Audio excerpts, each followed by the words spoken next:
lihat misalnya, terima kasih ini pertanyaannya, mmm, kalau kita refer misalnya kepada, eee, lelang misalnya di BI ini kan sebetulnya TD Falas ini juga dilakukan secara reguler ya.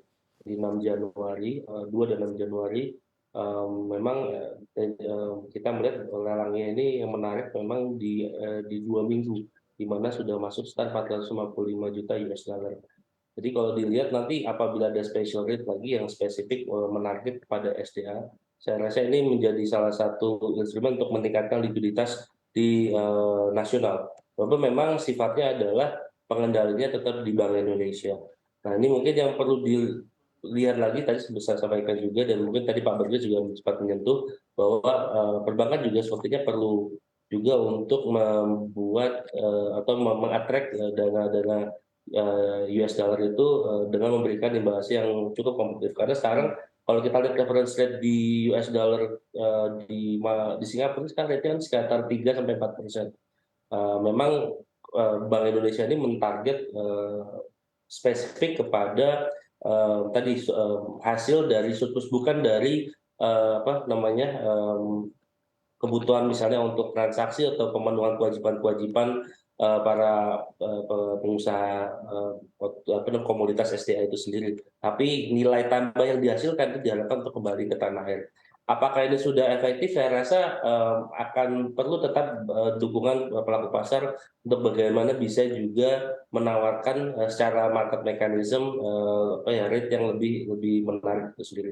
Tapi secara garis besar kan memang pemerintah ini sepanjang kami mengapresiasi bahwa, ada perubahan pendekatan dari yang sebelumnya bersifat, semacam sanksi berubah kepada, insentif-insentif dan saya rasa ini perlu digalakan dan lebih dikoordinasi lagi, terutama mungkin juga bisa difokuskan kepada lebih spesifik komoditi masing-masing. Jadi dibedakan antara, pengusaha hasil SDA dari batu bara dengan sawit karena dia punya cycle yang berbeda dan juga bisa juga, dengan misalnya, melihat memastikan tadi competitiveness-nya dibandingkan dengan negara lain ini relatively, lebih baik. Tapi secara garis besar kita bisa mencontoh dengan apa yang Cina lakukan, dengan Cina menimbu cadangan dolar, tujuannya adalah memastikan bahwa, ekspor Cina itu lebih kompetitif daripada, barang-barang dari Amerika, sehingga sekarang ini dibandingkan seluruh negara di dunia, Cina ini memiliki reserve devisa yang paling besar. Nah, Mmm. Indonesia sekarang posisinya itu just above, Malaysia 137 kan ya. Malaysia yang, size-nya mungkin tidak sebesar Indonesia, sekarang cadangan devisanya di 109. Dan ini mungkin yang perlu kita lihat lagi ke depannya bahwa at the end of the day, kita juga perlu mendorong, tadi transaksi dan perdagangan ekspor, Mmm. di barang-barang lain karena sejatinya kalau di perbankan misalnya seperti tempat saya dan Pak Bagir, we are actually following the trade, we are actually following the flow. Yang Mmm. core-nya adalah aktivitas ekspor dan perdagangannya itu sendiri. Semakin kompetitif, barang-barang dari Indonesia dibandingkan dari negara lain, pasti kita akan melihat flow yang lebih besar dan pasti akan meningkatkan devisa hasil ekspor.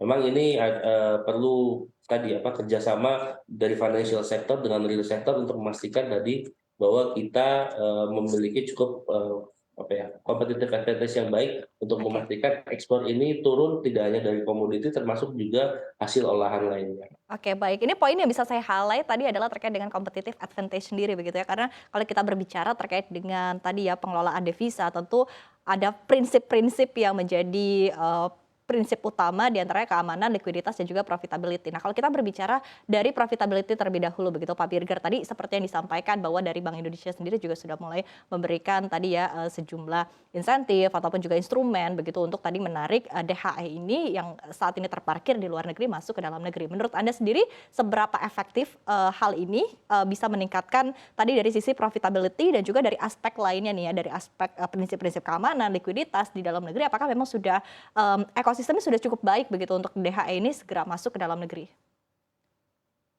Pak Birger? Iya, Iva, kalau kita lihat sebetulnya likuiditas dalam negeri itu sudah cukup baik, ample, maksudnya akhir-akhir ini terutama kalau di US dollar. Karena memang seperti tadi saya cerita bahwa memang, dengan normalisasi kebijakan yang dilakukan oleh Bank Sentral Amerika Serikat maupun juga oleh Bank Indonesia, harus menaikkan suku bunga dan sebagainya. Kita lihat juga pihak perbankan memang terutama di dalam perolehan untuk dana pihak ketiga memang dengan segala upaya melakukan pencarian DPK, baik melalui structure produk yang dilakukan ataupun memang dengan pengambilan langsung dana pihak ketiga melalui interbank misalnya, ataupun melalui nasabah. Jadi ini semua memang dilakukan dalam upaya memang untuk memang paling tidak meningkatkan likuiditas di tanah air. Tetapi kalau kita lihat, kita patut mengapresiasi kebijakan yang diambil oleh BI, karena terus terang waktu Pak Peri mengatakan di bulan lalu dalam RDG, DHE ini memang nanti akan diperuntukkan khusus terutama untuk yang eksportir dengan produk sumber daya alam. Sehingga ini memang butuh proses. Karena memang semuanya ini memang diperlukan proses oleh pasar. Tetapi tidak berarti bahwa kita tertinggal dengan apa yang kita lihat sekarang dengan misalnya di Singapura. Karena terus terang mulai dari semester kedua sampai dengan sekarang, kita pun juga perlahan-lahan mulai mengikuti dari pihak perbankan, terutama di dalam pencapaian untuk DPK yang ada di pasar. Sehingga kalau memang Iva lihat misalnya BITD yang terakhir misalnya dari BI, overnight itu sudah ada di 4,3. Kalau kita bandingkan dengan Fed Fund Rate yang 4,5, itu sebetulnya sudah tidak jauh. Jadi apa yang dilakukan oleh Bank Indonesia paling tidak untuk menarik DHE terutama dari sumber daya alam, ini sudah cukup baik. Tinggal nanti bagaimana aplikasi ataupun pelaksanaannya di lapangan. Karena kita tahu dengan kenaikan USD across the board ini, pasti nasabah ataupun pihak perbankan selalu wait and see. Dan akhirnya kalau wait and see, mereka lebih prefer untuk menaruhnya di dalam likuiditas masing-masing. Tidak memberikan misalnya pinjaman, ataupun melakukan penempatan antar bank, karena mereka pasti akan melihat short term dulu sampai melihat sampai seberapa peaknya Bank Sentral Amerika Serikat di dalam mengambil kebijakannya. Mudah-mudahan kita lihat terutama memasuki 2023 ini, inflasi akan mulai mereda.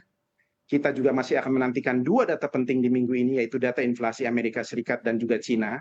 Kalau memang data inflasi Amerika bisa paling tidak turun di bawah 7%, paling tidak juga biasanya likuiditas terutama di US dollar akan mulai membaik karena memang perbankan maupun juga investor tidak takut untuk melepas lagi dolar yang misalnya dimiliki di dalam rekening ataupun juga investasi masing-masing portfolio. Mungkin itu yang bisa disampaikan, Ivan.